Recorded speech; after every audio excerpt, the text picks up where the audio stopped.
지금 아마 녹화를 하시느라고. 예, 감사합니다. 특별히 오늘 또 이렇게 아름다운 찬양으로 하나님께 영광을 돌려주신 장로님 너무 감사합니다. 예. 제가 이틀 동안 하나님의 나라, 천국에 대해서 말씀을 드렸는데요. 이제 저희가 이 천국, 마음속에 생기는 천국이라는 것을 깨닫고, 그리고 그것을 경험하고, 그것을 사모하고, 또 그것을 누리고 살다 보면 이게 다 좋아야 되는데 전에 없던 어떤 현상이 생겨요. 그 현상을 어떻게 표현을 할까 하다가 성경에 기록된 그대로 제가 제목을 붙였는데요. 이미와 아직 사이. 성경에는 저희가 이제 어제 그제 이렇게 말씀드린 것처럼 예수 그리스도께서 이 세상에 오셨을 때 하나님의 나라가, 천국이 예수님을 통하여 이 세상의 인간에게 오고, 예수 그리스도를 받아들이는 모든 사람의 마음 속에 천국, 하나님의 나라가 이제 생긴다 그랬잖아요. 그래서 성경에서는 분명히 저에게 말씀하시기를 하나님의 나라가 이미 너희에게 임하였느니라, 이렇게 말씀하셨어요. 그렇죠? 분명히 그렇게 말씀을 하셨어요. 사실 이 말씀의 앞부분엔 뭐라고 되어 있냐면, 성령의 은혜를 힘입어 귀신을 쫓아내는 것이면 하나님의 나라가 이미 너희에게 임하였느니라. 왜냐하면 마태복음 12장에서 예수님께서 귀신을 쫓아내셨는데 사람들이 뭐라 그랬어요? 바리새인들이. 누구의 힘을 힘입어? 귀신 바알세불을 힘입어. 즉 다시 말하면 사단의 힘을 힘입어서 쫓아내는 거라고 정말 아주 신성모독적인 얘기를 했어요. 그때 예수님께서 이 귀신 쫓아내는 능력이 성령 하나님, 그러니까 하나님께로부터 온 능력이라면 하나님의 나라가 이곳에 지금 어떻게 한 것이다? 임한 것이다. 다시 말하면 하나님의 나라가 우리에게 임할 때 우리에게는 전에 경험해 보지 못한 성령의 능력을 경험하게 됩니다. 하나님의 나라가 저희에게 임하게 될 때 여러분, 귀신도 쫓아낼 수 있을까요? 아멘? 예, 하나님의 은혜로 저도 귀신을 쫓아냈습니다. 저 혼자 한 건 아니고요. 우리 봉사대 갔던 대원들과 함께 그 전에 소련에 속해 있던 몰도바라는 나라에서 선교를 하던 중 아주 얼굴이 하얗고 정말 예쁘다기보다 정말 멋지게 생긴 여자분이 계셨는데 귀신 들리셨어요. 그리고는 저희가 그때 아주 기도를 많이 했어요. 어떤 이제 갔던 대원 중에 한 여학생은 이제 좀 무서워가지고 막 울기도 하고, 저희가 막 찬양을 하는데, 여러분, 마귀가 제일 싫어하는 이름이 누구의 이름일까요?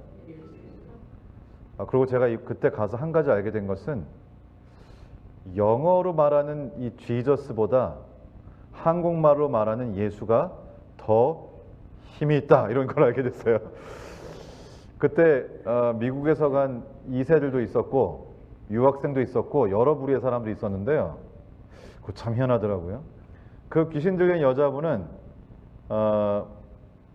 한국말은 들어본 적도 없고 영어는 들어본 적은 있으나 할 줄은 모르시고, 그 당시에 공용어는 러시아어고 자기네끼리 쓰는 말은 루마니아어고 굉장히 복잡한 나라예요. 그런데 참으로 희한한 것은 저희가 예수 이름으로 승리를 얻어내 불렀거든요. 처음에 영어로 다른 노래 불렀는데 반응이 별로 없더니 예수 이름으로 승리를 얻었네 하잖아요. 예수가 나오면 격려를 일으켜요. 한국말을 처음 들어봤는데 그때. 왜냐하면 저희가 그때 그 지역으로 선교를 들어간 거의 초창기 첫 선교 봉사단 중에 하나였어요. 그러니까 한국말은 들어본 적도 없는데 이상하게 예수만 나오면 그냥 경련을 일으키고, 이 성령 하나님께서 임하시니까 결국 며칠이 지나서 사실 귀신이 뭔가요? 사단의 천사들이잖아요. 그죠? 사단의 천사들이 나갔어요. 그리고 지금도 기억이 나는 것은 하얀색 침례복을 입고 얼굴이 하얗고 머리가 노란 러시아계 여자분이, 키가 크고 여자분이 이렇게 그 침례탕에 들어가서 탁 침례를 받는 장면이 지금도 생생한데, 얼마나 감동적이었는지 몰라요. 성령 하나님께서 임하실 때에 우리는 성령의 능력을 경험하고 하나님의 나라가 이미 우리에게 왔다는 사실을 알게 됩니다. 하나님의 나라의 능력이 지금도 이 세상에 있고 발휘된다는 사실이에요. 이제 침례식이 끝나고 나서 인사를 하는데, 저는 그때 이제 말하자면 전도사처럼 대원들을 이렇게 좀 관리하는 입장에 있었는데요. 침례식이 마치고 이렇게 인사를 했어요. 이렇게 악수를 하는데 이분이 특별히 저는 목사라고 불렸으니까, 패스터라고 불렸으니까 저를 이렇게 막 끌어안고 그냥 막 얼굴을 비비시는데, 그쪽 분들이 얼굴에 털이 많으시더라고요. 그래서 굉장히 꺼끌꺼끌했던 기억이 지금도 그 촉감이 이렇게 남아있는데, 정말 하나님의 나라가 임했다는 것이 제 마음에 아주 체험으로 그냥 깊숙이 다가왔어요. 지금 이 세상에는 하나님의 나라가 이미 임하셨어요. 그렇죠? 그리고 그 마음속에 하나님의 나라가 임한 하나님의 백성들을 데리러 예수님께서 곧 재림하실 것입니다. 그렇죠? 여러분, 하나님의 나라가 이 세상에 임해 있어요. 사실 이 사진은 그 사진은 아닌데, 제가 그 사진을 분명히 파일로 어디다 뒀는데 못 찾아가지고요. 제가 그냥 이 사진을 가져왔는데, 마크 피니 목사님께서 하시는 설교를 들었습니다. 목사님께서 설교를 하시면서 아주 이 감격스러운 목소리로 자신의 경험을 말씀하셨어요. 이제 어떤 아프리카 지역에 가서 전도회를 하시는데, 스테디움에서 전도를 하셨어요. 스테디움에서 하는데, 스테디움이 우리가 생각하는 것처럼 뭐 지붕이 있고 이런 게 아니고요. 그냥 의자만 이렇게 동그랗게 있는데 수만 명이 들어가는 스테디움에서 전도회를 하셨습니다. 그런데 문제가 생겼어요. 전도회를 하는 날 비가 오기 시작하는 거예요. 그것도 비가 부슬비가 아니고 장대비가 그냥 막 쏟아지는 거예요. 그러니까 큰일 났죠. 특별히 이제 여기처럼 이렇게 프로젝터를 쓰고 스크린을 쓰고 막 장비들을 갖다 놓고 막 했는데 막 난리가 났어요. 사람들이 비닐로 장비를 다 덮고 막 동분서주하는 그때 목사님이 모든 관계된 사람들을 다 불러 모으셔서 뭐 하셨을까요? 하나님께 간절히 무릎을 꿇고 기도하기 시작했어요. 근데 기도를 해서 30분이 지나고 1시간이 지나고 비가 멈췄을까요? 안 멈췄을까요? 네, 그래야 되는데, 원래 그래야 얘기가 되는 건데 안 멈췄어요. 결국 전도회를 시작하기까지도 계속 안 멈췄어요. 그때 목사님께서 이제 결단을 내리셔야 되는데, 전도회를 취소할 것이냐 그냥 할 것이냐. 목사님이 합시다, 믿음으로 합시다. 그래서 장비 비닐로 걷고 막 장비 설치하고 막 비 오는 중에 그러고 있는데, 여러분 어떤 일이 있었는지 아세요? 그 스테디움이 무슨 모양으로 생겼을까요? 이렇게 둥그런 모양으로 생겼잖아요. 갑자기 하늘에 구름이 지금 요 그림처럼 가운데가 이렇게 열리면서 이 스테디움 바깥쪽은 다 비가 내리는데, 스테디움이 있는 위에 구름만 가운데가 뻥 뚫려가지고 스테디움 있는 데만 비가 안 오는 거예요. 그래서 그날 그 전도회를 위시하여 9개월 동안인가 동안에 10만 명이 침례를 받았다 그래요. 놀라운 일이죠. 여러분, 저희가 이곳에서 하나님의 나라, 천국을 내가 개인적으로 경험하는 것이 약하다고 해서 하나님 나라의 능력이 나타나고 있지 않은 것이 아닙니다. 저는 이 세리소스 교회에서도 하나님의 놀라운 하나님 나라의 능력이 정말 지속적으로 정말 놀랍게 나타나게 되기를 우리 주님의 이름으로 축원합니다. 그래서 저희가 이렇게 하나님의 나라가 이 세상에 임하고 하나님 나라에 속한 백성들은 이 세상 사람들이 이해할 수 없는 마음 안에 천국을 경험하고 그리고 하나님의 능력을 저희가 체험하게 돼요. 여기까지 하고 끝나면 좀 좋겠는데 이것이 제 설교의 끝이 아니고 문제가 있어요. 문제가 무엇이냐? 이런 문제가 있습니다.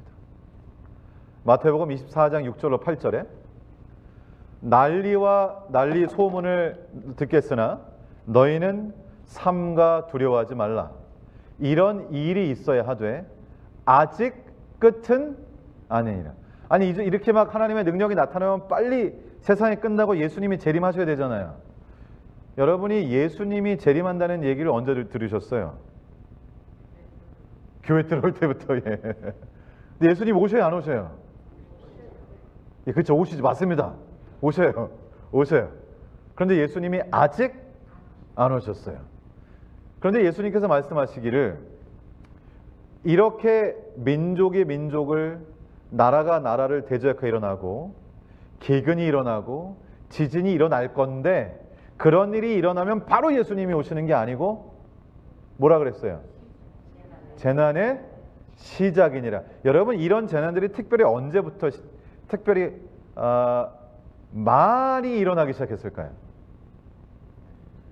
예, 여러분 역사를 연구해 보시면 재밌는 것은 1800년대 중반, 그러니까 재림운동이 일어날 때 재림운동이 일어난과 동시에 자연재해도 더 빈번히 발생하기 시작했어요.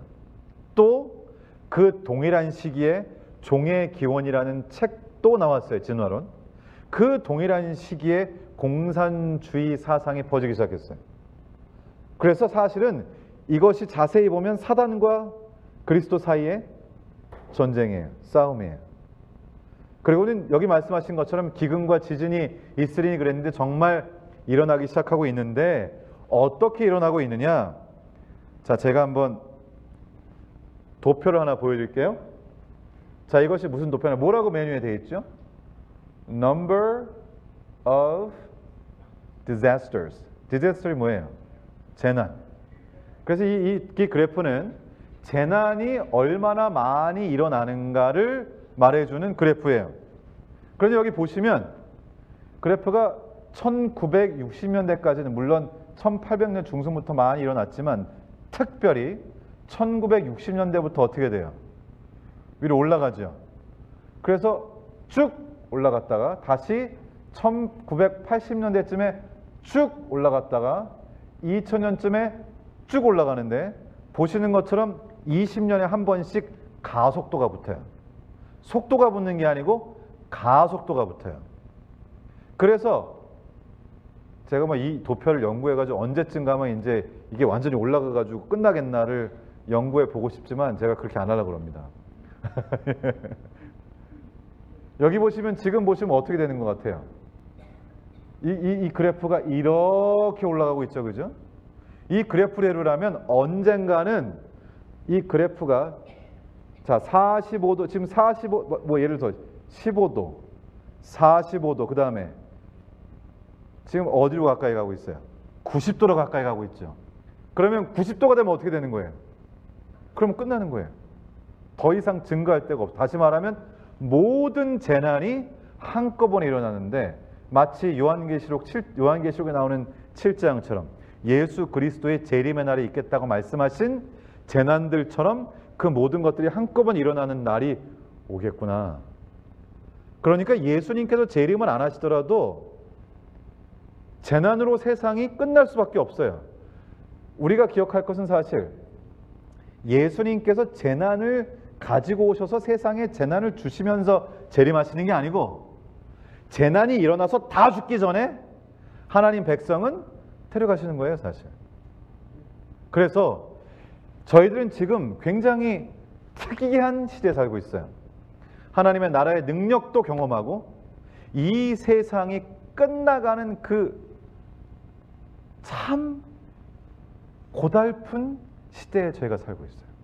그래서 이미 하나님의 나라를 경험하고는 있지만 아직 이 고달픈 세상이 끝나진 않았는데 세상은 점점 더 고달퍼집니다.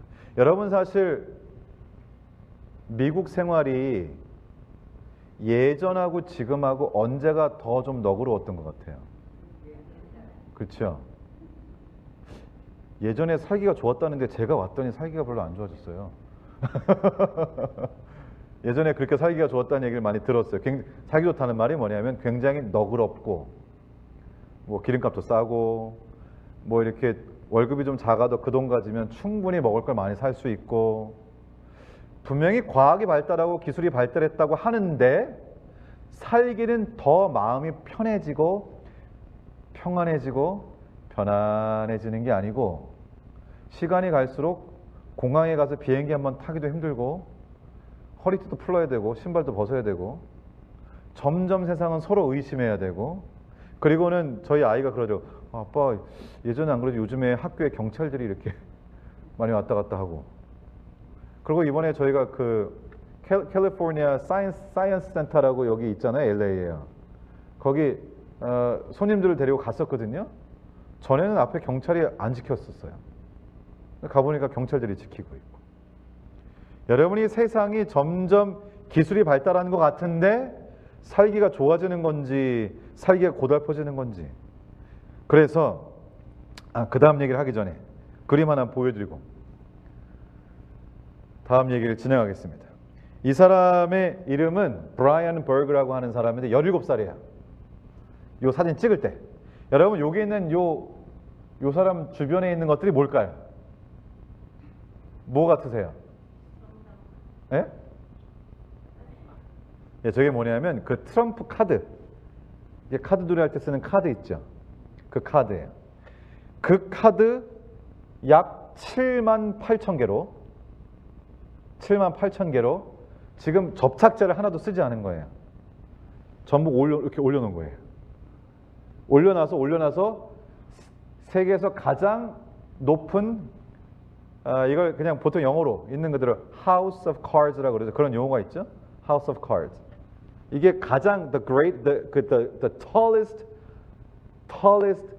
그 House of Cards 이게요. 세상에서. 기네스북에 올랐어요.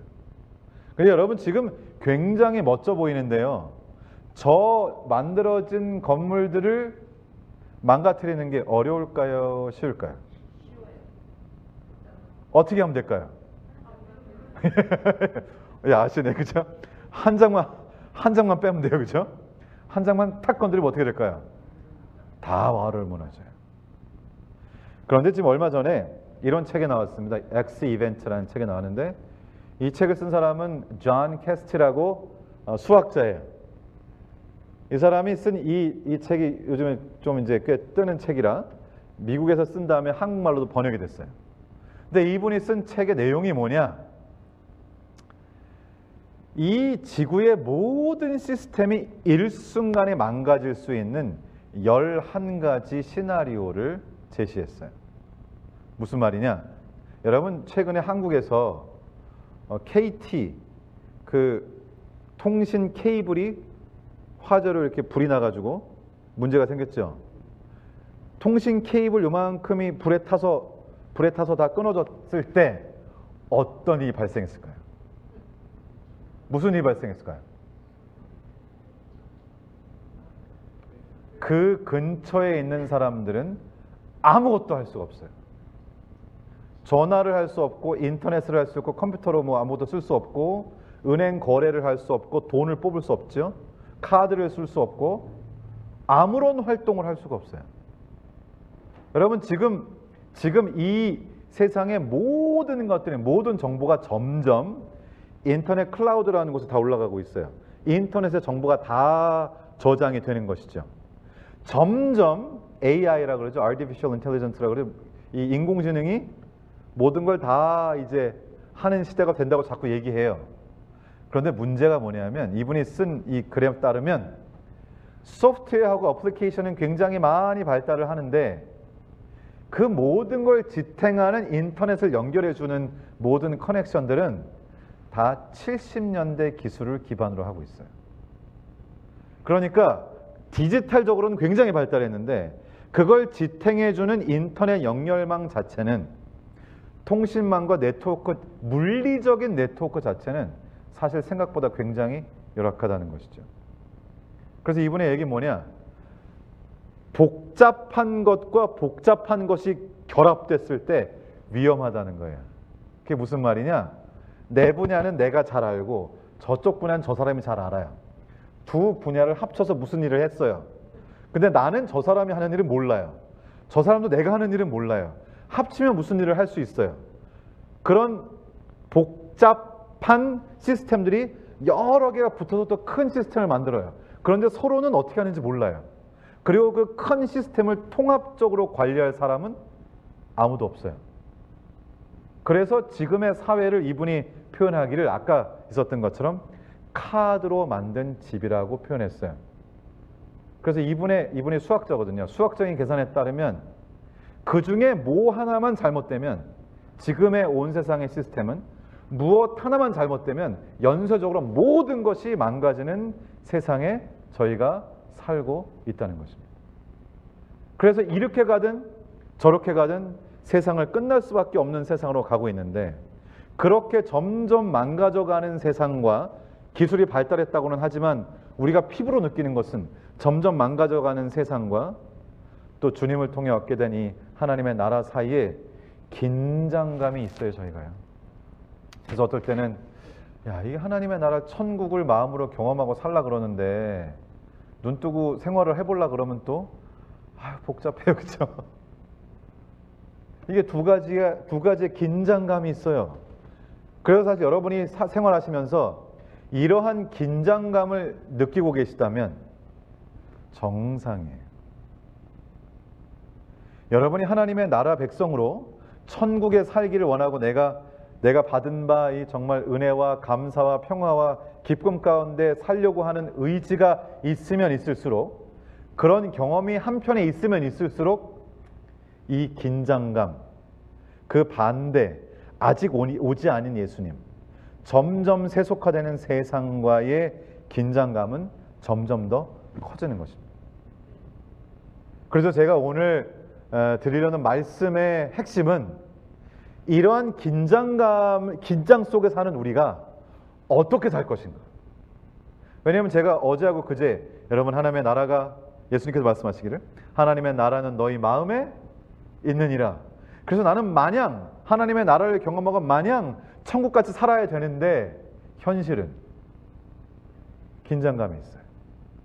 현실은 살면서 마냥 편하지만 않아요. 그렇죠? 우리가 어떻게 이 긴장감이 있는 이 지금의 삶에서 어떻게 사는 것이 옳은 것인가? 하나님은 우리가 어떻게 살기를 바라시는가? 그것에 대해서 제가 말씀을 드리고 싶습니다. 자, 또 하나의 긴장감이 있어요. 이 질문은 목사님들이 자주 하시는 질문인데 여러분은 뭐라고 대답하시는지 궁금합니다. 자, 여러분 여기 계신 모든 분들 다 구원을 얻으셨습니까? 예, 뭐 중간쯤 되시는 것 같아요. 다시요. 여러분 구원을 얻으셨습니까? 예, 뭐 예로 하시는지 아멘으로 하시든지 하나. 그래서 아멘으로. 자, 여러분 구원을 얻으셨습니까? 아멘. 감사합니다. 맞아요. 구원을 얻었어요. 자, 에베소 2장 8절에 이렇게 말씀하십니다. 너희가 그 은혜를 인하여 믿음으로 말미암아 구원을 얻었나니 이것이 너희에게서 난 것이 아니요 하나님의. 어떤 분들은 구원을 안 얻었대. 여기 성경에 구원을 얻었다고 써 있는데 그냥 구원을 얻었다고 하니까 구원을 얻었다고 하면 되죠, 그죠? 저도 제가 기억나는 것이 제가 고등학교 1학년 때인가 봐요. 저도 그때 저 모태교인인데요. 그때 구원을 경험했어요. 그 참 희한하게도 로마서 말씀을 읽고 공부하고 나니까 요한복음 3장 16절이 그렇게 가슴에 사무치도록 막 은혜로운지 너무나 얼마나 감동적인지 아마 누가 봤으면은 제정신이 아니라고 했을 것 같은데 그때 저희 어머니 아버지께서 이제 가게를 조그만 구멍가게를 하셨거든요. 근데 구멍가게 제가 보고 있었어요. 그리고 가게 옆에 조그만 방이 있었는데 그 방에서 제가 성경을 읽다가 그냥 혼자서 정신 나간 사람처럼 막 크느끼면서 울었어요. 요한복음 3장 16절 하나를 딱 읽고 얼마나 막 눈물이 나오는지 그때 하나님께서 제게 주신 그 은혜를 경험하면서 정말 주님께서 나를 구원하셨다고 하는 것을 확신하게 됐어요. 그런데 혹시 어떤 분이 그렇게 함부로 구원 얻었다고 하면 안 돼 라고 하시더라도 그분을 너무 미워하지 마시기 바랍니다. 왜냐하면 성경에 이렇게 써있기 때문에 그래요. 빌립보서 2장 12절 그러므로 나의 사랑하는 자들아 너희가 나 있을 때뿐 아니라 더욱 지금 나 없을 때에도 항상 복종하여 두렵고 떨림으로 뭐라고요? 구원 얻었다면서요. 그런 얘기 보니까 뭐라고 되어 있어? 너희 구원을 이루라. 그래서 우리는 구원을 얻었는데 또 구원을 이루어야 돼요. 그 둘 사이의 긴장감 속에 저희가 살고 있어요. 이미 구원을 얻었는데 아직 구원을 얻지 않았대요. 여러분 사실 구원이라고 하는 것은 어디로부터의 구원이냐가 중요하죠. 우리는 예수 그리스도의 은혜를 통해서 형벌 받을 죄인의 신분으로부터 구원을 얻었습니다. 그런데 그렇게 구원을 얻고 났는데 여러분이 눈 떠보니까 저 새 예루살렘 성에 가 계세요? 눈을 떠보니 남편은 옆에 그대로 있고 집도 그대로 있고 발은 땅에 붙어 있고 보이는 건 똑같고 그렇죠? 우리는 구원을 얻은 하나님의 백성이지만 천국 백성이지만 아직 예수 그리스도의 재림을 통해서 하나님의 나라를 100% 완벽하게 다 구현하고 있지는 못하는 것이죠. 그래서 우리에게는 그 둘 사이에 긴장감이 있어요. 그래서 늘 좀 답답해요. 그래서 내가 구원을 받았으니까 그냥 신나게 살으라는 건지 두렵과 떨림으로 구원을 이루라는 건지 참 그게 저희가 그런 참 특이한 상황에 있어요. 그러한 특이한 느낌을 느끼신다면 이상하게 여기지 마시고 그것이 우리가 처한 형편이라고 하는 사실을 받아들일 수밖에 없어요. 또 하나 세 번째 긴장감이 있어요. 이미와 아직. 여기 고린도후서 4장 16절에는 이렇게 말씀하십니다. 그러므로 우리가 낙심하지 아니하노니 우리의 겉사람은 후패하나 우리의 속사람은 날로 새로워지도다. 이론적으로 따지면요, 내 마음속에 천국이 이루어졌으니까 예수님의 은혜로 구원을 받은 백성이니까 천국을 마음에 받았으니까 이 천국이 잘하고 있으니까 날로 새로워져서 힘이 팍팍 나야 되는데 여러분 저기 10년 전보다 근력이 더 좋아지셨나요? 안 좋아지셨나요? 여러분 거울을 딱 보시니까 마음에 천국을 딱 품었더니만 그냥 주름살이 쫙 펴지셨나요? 아니면 주름이 자꾸 늘어가시나요? 이게 이제 우리가 가진 이 긴장감이에요. 여기 말씀하신 대로 속사람은 날로 새로워지는데 겉사람은 어떻게 돼요? 여러분 이게 우리만 느낀 게 아니고 다행히 사도 바울도 똑같이 느꼈어요. 사도 바울께서 쓰신 책 중에 늦지막히 쓰신 책 중에 하나가 이제 빌립보서. 근데 빌립보서에 보면 사도 바울께서 이렇게 말씀하셨어요. 저 보세요. 내가 그 둘 사이에 끼었으니 차라리 세상을 떠나서 그리스도와 함께 있는 것이 훨씬 더 좋은 일이라 그렇게 하고 싶으나 그랬어요. 이 그림은 스켈리 헬링턴이라고 하는 사람이 그린 인 비틴이라는 그림이에요. 이건 성경과 관련은 없는 건데 인간의 심리를 저렇게 표현한 거예요. 작가인데 가끔 그림도 그려요. 여기 보시니까 지금 여러분 어떻게 하고 싶으세요? 올라가고 싶으세요? 올라가려면 어떻게 해야 돼요? 저 쇠사슬 좀 끊어야 되는데, 그죠? 저희의 지금 모습이 딱 저래요. 사도 바울도 똑같았어요. 사도 바울도 두 사이에 끼어 있는 거야. 가뜩이나 지금 로마에서 이 빌립보서 썼는데 로마의 감옥에 갇혀 있거든요. 나이도 지금 80대시고 감옥에 있고 이제는 좀 몸이 좀 고단하고 힘드신데 마음은 예수 그리스도로 인해서 너무나 감사하고 은혜 가운데 살지만 몸은 고단해. 그래서 여기 뭐라고 써있어요? 내가 그 둘 사이에 어떻게 했어요? 여러분들 끼어 계세요? 저도 끼어 있어요. 저도 끼어 있어요. 제가 내 마음으로 정말 기쁨으로 사는데 어떨 때 보면 이 육신이 자꾸 죄로 나를 끌어당겨. 사도 바울이 그래가지고 뭐라 그랬냐면 아이고 차라리 여기 세상을 떠난단 말은 죽는단 말이에요. 차라리 내가 죽었다가 그냥 죽어서 부활의 아침에 눈 딱 떠가지고 어떻게 한다. 그리스도와 함께 있는 것이 훨씬 더 좋은 일이에요. 그래가지고 이렇게 쉽게 사실 이렇게 고상하게 쓰셔서 그렇지 쉽게 얘기하면 사는 것도 고달프고 이제 눈 감았다 뜨면 예수님이 딱 재림하시고 예루살렘 성에 갈 텐데 그냥 차라리 그냥 지금 이제 좀 잠 들어도 되지 않겠습니까? 사도 바울이 그렇게 생각했어요. 혹시 여러분들도 그런 생각 해본 적 있으세요? 차라리 진짜 왜 이렇게 이제 이 세상의 삶은 고단한 삶은 고만하고 예수님 빨리 오셔가지고 날 데려가시든지 아니면 눈 감았다 뜨면 예수님이 재림하시든지 그 둘 사이에서 끼어 있었어요. 자, 이때 사도 바울의 결론은 뭐였을까요? 둘 사이에 끼어 있는데 사도 바울의 결론은 뭘까요? 오라 나는 건강한 사람이로다.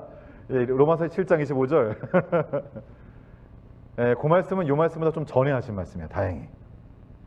이때는 이런 생각이 들었으나 요렇게 하셨어요. 요 24절 다음 절이에요. 내가 육신으로 있는 것이 너희를 위하여 더 유익하리라. 이게 무슨 얘기예요? 나만 생각하면 그냥 하나님과 함께 그냥 그죠? 나만 생각하면 그냥 오늘 잠들었다가 편안히 쉬었다가 예수님 재림하시면 좋겠다. 내 생각만 하면. 그런데 사도 바울은 자기 생각하지 않고 누구 생각했어요? 너희를 위하여. 여러분 저기 자꾸 연세가 들어가시면은 세상에 즐거운 일이 하나씩 둘씩 더 많이 생기시나요? 아니면은 좀 줄어드시나요? 이제 마음에 예수님 믿고 마음으로 은혜를 받는 거 말고 이 세상에서 시간이 점점 지나고 연세가 드시면 재밌는 일이 더 많으시든가요? 줄어드시는 거예요? 그저 그래요? 맛있는 게 더 많아지시나요? 아니면 아니에요? 그래, 예. 여러분 이게 이제 현실이 뭐냐면 내 마음속에 아무리 하나님의 천국을 경험하는 순간들이 있을지라도 이 세상에 살면서 이 시간이 지나면 전도서에서 솔로몬이 하신 말씀처럼 낙이 점점 어떻게 돼요? 낙이 점점 줄어들어요. 그런데 제가 이해할 수 없는 것은 그분의 노년에 쓰신 빌립보서에 가장 많이 나오는 단어가 뭐예요? 그러니까요. 그거 너무 희한한 일이잖아요. 그 사도 바울은 비결을 발견하신 거예요. 비결을 발견했어요. 이미와 아직이라고 하는 그 긴장감 속에서 이 정말 어찌할 바를 모르는 상황에서 어떻게 천국의 기쁨으로 나의 삶을 채우면서 사는 게 가능한가? 왜냐하면 물론 기쁘죠. 물론 내 마음에 하나님의 천국이 있죠. 그렇지만 나는 발붙이고 사는 세상에 이 모든 고통을 감내하고 살아야 되기 때문에 여러분 시간이 지나면은 점점 몸이 홀가분해지세요? 아니면 시간이 지나면 자꾸 여기저기가 이렇게 쑤시고. 근데 참 감사한 것은 사도 바울께서 한 가지 이 이미와 아직이라는 긴장 속에서 발견하신 비법이 있어요. 빌립보서 2장 17절 18절 1절 읽고 말씀드리겠습니다. 만일 너희 믿음의 재물과 봉사 위에 내가 나를 관제로 드릴지라도. 이게 무슨 말이에요? 여러분 관제가 뭐죠? 관제를 이제 다른 말로 전제라고도 해요. 전제가 뭐예요? 전제. 제사에는 제사를 드리는 방식에 따라 번제와 또 소제와 그 다음에 예 맞아요. 화목제, 속죄제, 속건제 다 맞는데요. 드리는 방법에 따라 나누는 거. 태우는 번제, 뭐 화제라고도 하죠. 그 다음에 밀가루나 가루를 드리는 소제, 부어서 드리는 전제. 여기 나오는 관제는 전제를 말하는 거예요. 그러면 전제를 부어 드릴 때는 무엇을 부어 드렸어요? 포도즙이죠. 그럼 포도즙은 무엇을 상징해요? 피를 상징하죠. 사도 바울께서 말씀하시기를 내가 너희를 위하여 내 목숨을 바칠지라도 어떻다? 나는 기뻐하고 너희 무리와 함께 기뻐하리니 이와 같이 잘 보세요. 이와 같이 너희도 기뻐하고 나와 함께 기뻐하라. 여러분 빌립보서를 다 읽어보시면요. 처음부터 끝까지 기쁨에 대한 얘기가 나오는데 이유가 단 한 가지예요. 내가 기도할 때마다 너희 때문에 마음이 기쁘다. 사도 바울의 기쁨의 비결은 보니까요. 자기 자신의 세상을 쳐다보고 기쁨을 얻지 않았어요. 자기 자신을 쳐다보고 기쁨을 얻지 않았어요. 사도 바울은 자신이 사랑하는 사람들 때문에 기쁨을 얻었어요. 자, 잘 들어보세요. 인간의 노년이, 특별히 그리스도인들의 노년이 기쁨으로 가득 찰 것인지 아니면 그 반대일 것인지를 결정하는 것은 내가 사랑하는 사람이 많이 있는지 그렇지 않은지로 결정돼요. 여러분 거울 딱 쳐다보시고 참 너무 이쁘다. 그래가지고 막 기쁨이 넘치세요? 거울 딱 쳐다보고 인물이 정말 이러면서 기쁨이 막 넘치세요? 사실 본인을 쳐다보고 기쁨이 너무 넘치시는 분들은 조금 저하고 상담을 하셔야 되는 분들이고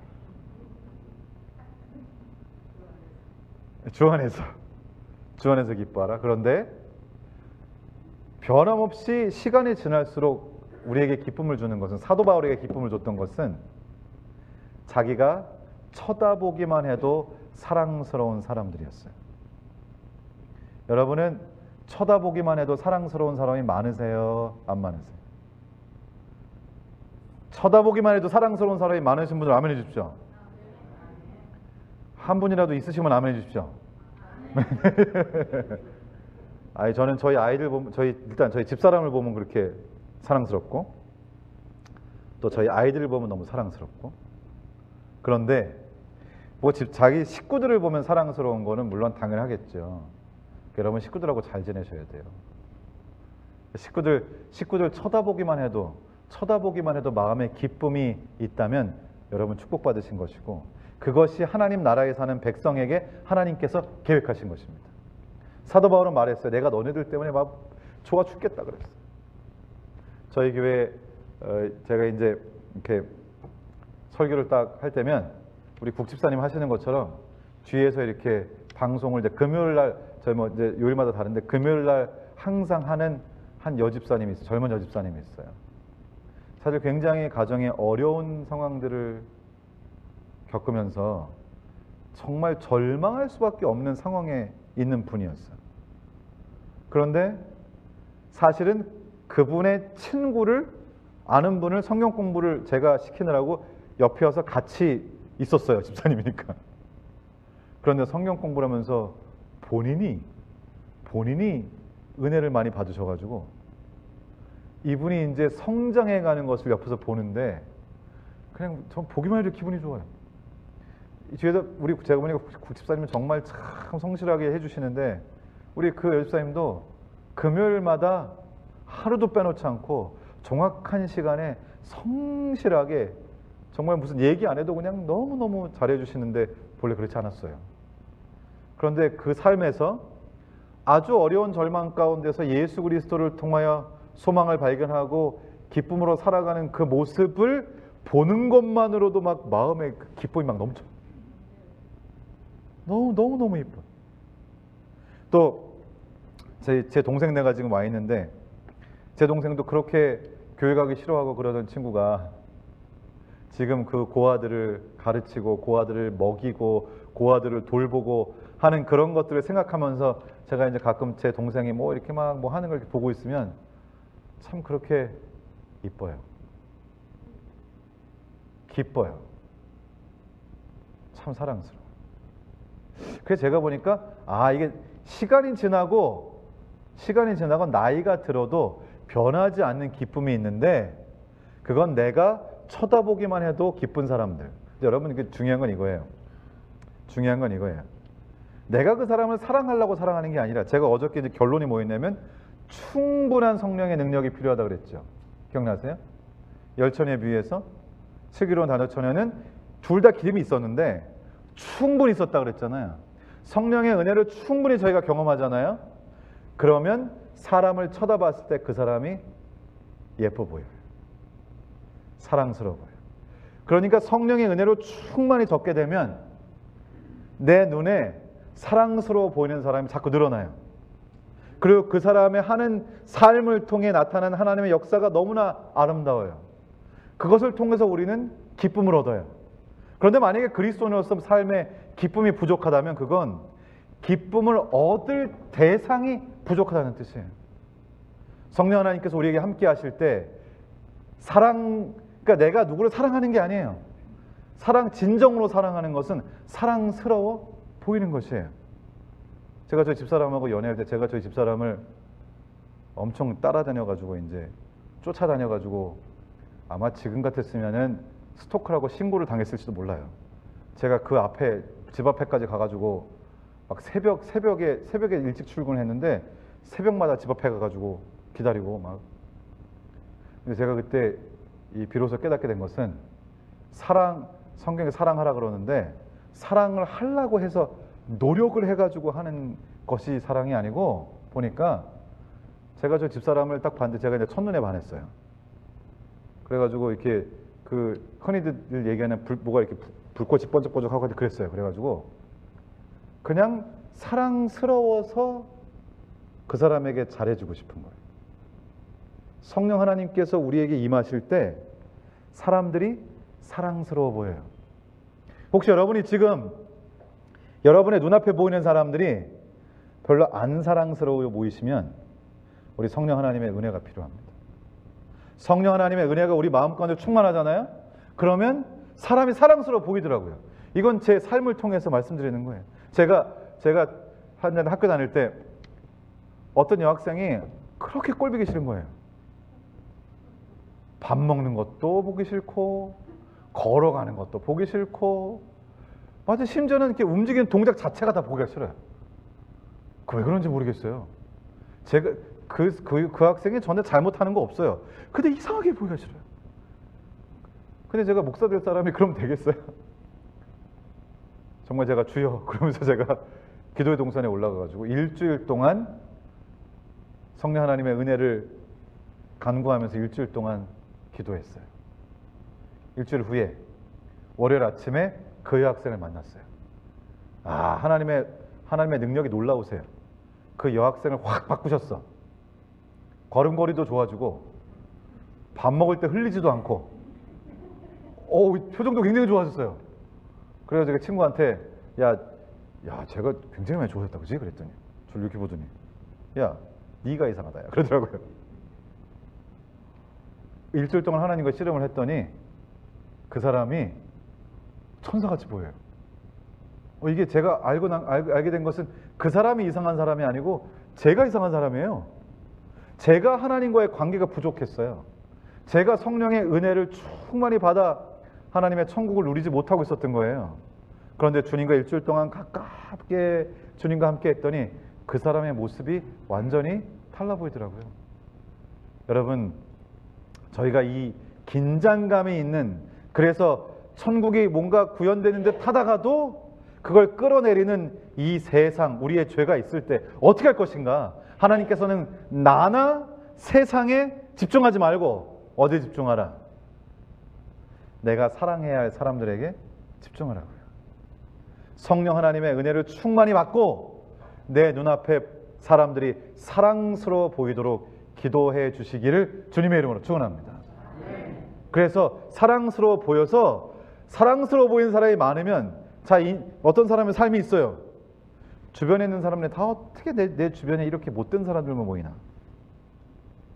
아니면 어떻게 이렇게 내 주변에는 사랑스러운 사람들만 모이나? 그것은 누구에 의해서 결정되는 거예요? 성령 하나님에 의해서 내 눈앞에 사랑스러운 사람들이 이제 내 눈앞에 나타나게 돼 있어요. 저는 그래서 여러분의 이 여생이 여러분 눈에 사랑스러운 사람들로 불려진 여생이 되시기를 주님의 이름으로 축원합니다. 그래서 쳐다보기만 하면 그냥 좋은 거예요. 그죠? 그냥 좋은 거예요. 요즘에 저희 집에 저희 집사람, 저희 애들, 또 저희 동생네 가족, 그리고 또 선교사 5명이 한국에서 와 있는데 선교사들이 얼마나 이쁜지 몰라요. 정말 자기 직업을 다 간호사 뭐 이런 걸로 일하다가 그냥 사표를 내고 선교를 한국에서 9개월 하고 미국 와서 3개월 하고 정말 훈련도 너무 잘 받았어요. 말씀 묵상 훈련도 너무 잘 받고 새벽 5시에 일어나가지고 말씀 묵상 훈련하고. 근데 그런 사람들하고 이렇게 요즘 지내면서 얼마나 사랑스러운지 그 사랑스러움이 제 마음에 큰 기쁨을 이렇게 솟아나게 하는 것을 보게 돼요.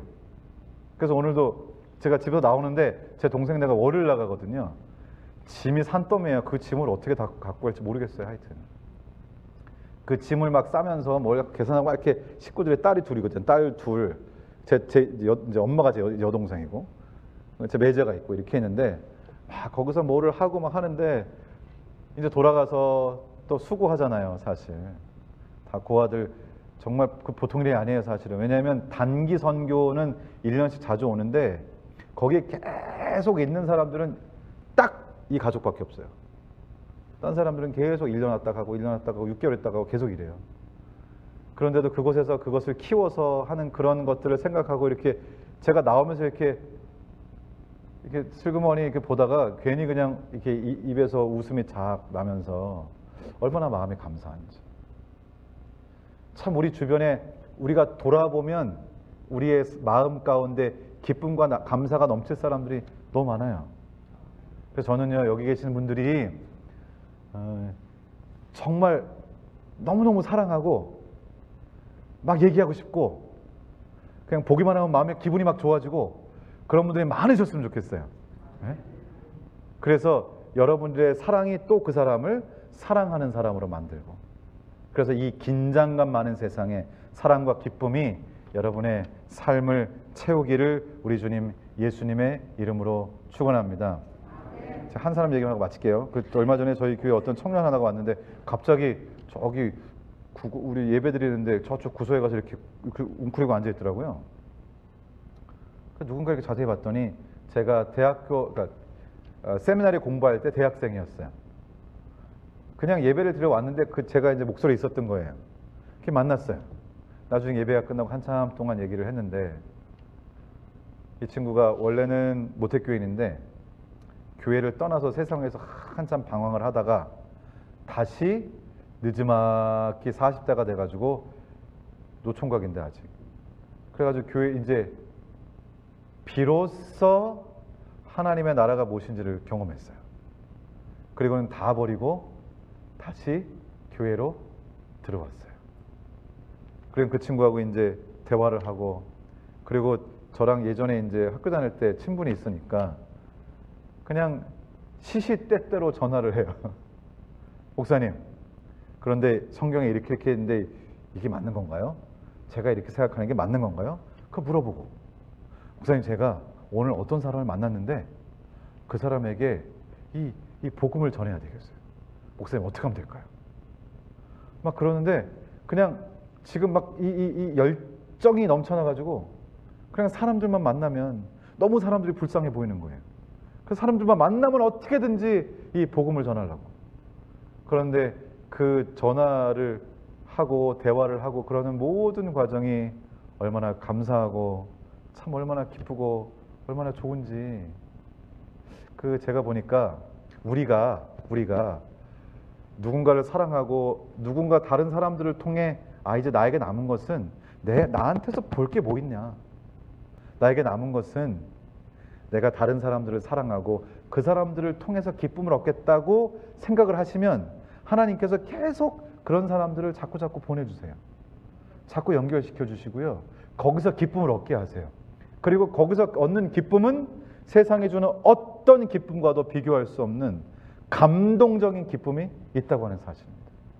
사실 제가 시간이 이제 맞춰져야 되니까 마치는데요. 제가 오늘 이제 차 타고 오면서 오늘 이 말씀을 드리려고 나에게는 내 눈에 사랑스러워 보이는 사람이 얼마나 많은가, 나에게 기쁨을 주는 사람이 얼마나 많은가 이렇게 막 되뇌면서 이제 운전하면서 왔었어요. 근데 제가 오다가 계속 생각을 하면 할수록 저의 삶에 기쁨을 주는 사람들이 너무 많은 거예요. 지금까지 살면서 하나님께서 나에게 기쁨을 주시기 위해서 역사하셨던 수많은 사람들이 자꾸 생각이 나면서 얼마나 이 마음에 감동이 되는지. 어쩌면 여러분들도 지금까지 사시면서 여러분의 생애가 여기까지 올 때까지 여러분에게 기쁨을 주셨던 수많은 사람들이 있을 것입니다. 저는 여기 계신 여러분들이, 제가 목회를 하면서도 지금 드는 생각은, 저희가 뭐 교회도 옮기고 다 그랬지만은 우리가 시스템을 만들고 행정을 하고 뭐 대단한 일을 하고 하는 것처럼 보이지만 우리가 할 수 있는 가장 고귀한 일은 한 사람을 사랑하는 것입니다. 그리고 그 사람이 그리스도 안에 성장하는 것을 통해서 내 마음에 형언할 수 없는 기쁨을 얻는 것입니다. 여러분들 모두가 그런 기쁨으로 충만한 예수님 오시는 그날까지 이 긴장감을 이겨내고 기쁨 가운데 우리 예수님을 맞이하시게 되기를 우리 주님 예수님의 이름으로 축원합니다.